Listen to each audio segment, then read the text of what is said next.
Awakening, the simple truth about self-realization. Welcome to your quest for spiritual awakening and enlightenment. Today, you may experience the deep realization that what you seek is not far away in distant lands or mystical practices, but closer than you can imagine because it is what you already are. Many of us seek fulfillment in external things, money, relationships, possessions, even drunkenness. We try one experience after another, only to find that the void within remains unfulfilled. Similarly, if we seek spiritual enlightenment, we may find ourselves exploring various religions, philosophies and teachings, reading books and seeking gurus, all in pursuit of awakening.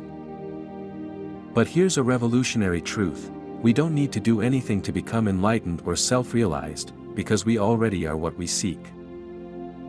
The real challenge is not to acquire new knowledge, but to recognize our innate nature. This simple truth is so simple that it often escapes the ability of our minds to grasp it. Enlightenment is not something mystical. Enlightenment is our most natural state, accessible to anyone, anywhere, without having to retreat to secluded places like a holy mountain or Tibet. We are already what we seek to find. It is not about an understanding with the mind, but about experiencing the undeniable fact that we exist in this moment, being aware of our existence.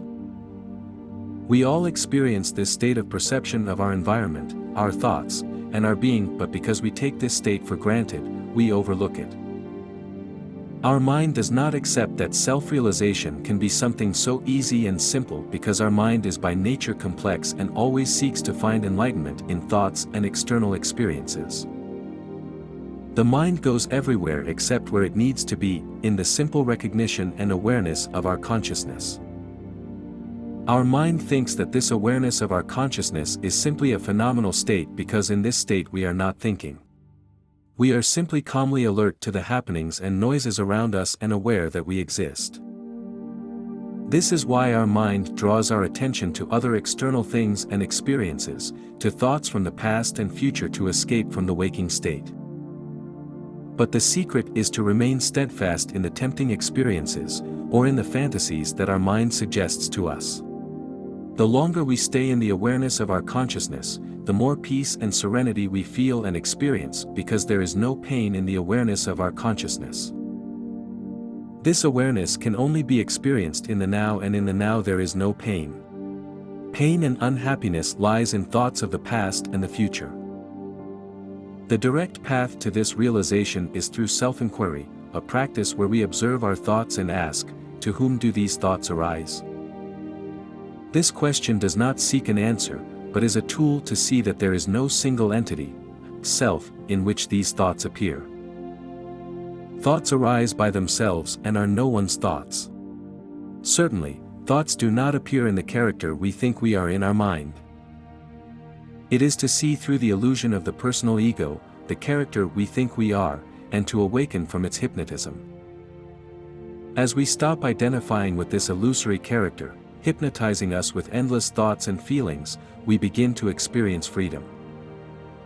This freedom is our awakening from the hypnotic state of identification with the thoughts and imaginations of that character we think we are in our mind. We simply have to recognize that we are the very awareness of our consciousness, that simple, deep awareness that allows us to perceive our thoughts, our being, and the perception of the external world. This awareness, this moment of being alive and aware, is the source of true happiness. It is not a matter of adding something extra to ourselves, but of recognizing what we already are. Let's think about this for a moment. What are we without our words, language, titles, possessions, and personal relationships? The answer is that we are ourselves regardless of all these added external people, things, and places. Our awakening is a simple recognition of our true nature, but most people believe that if they awaken they will see God, Buddha, Christ, etc. This can also happen. And we may have a deeply mystical experience. But let's remember that any type of experience we experience will again be within the awareness of our consciousness because without it nothing can be experienced. It is about realizing that our consciousness, the core of our being, is interconnected with all existence in the universe. This recognition brings peace, happiness, and a deep sense of oneness. It makes us more compassionate, loving, and patient. Just as the sun does not need to become bright, we do not need to change anything to awaken and become enlightened. We are already enlightened, already awakened, but we need to recognize it. Especially if we give up the belief that there is any character in our thoughts, we will be very close to recognizing our true nature. Let us rest in the awareness of our consciousness and in the truth of our being, and this in itself will illuminate our lives. Let us contemplate our true selves beyond the veils of our minds. Let us rest in the awareness of our being and let our awareness awaken and enlighten us. Thank you for taking the time to watch the video. If you found this video interesting, please subscribe. Created by Ilias Stasinos.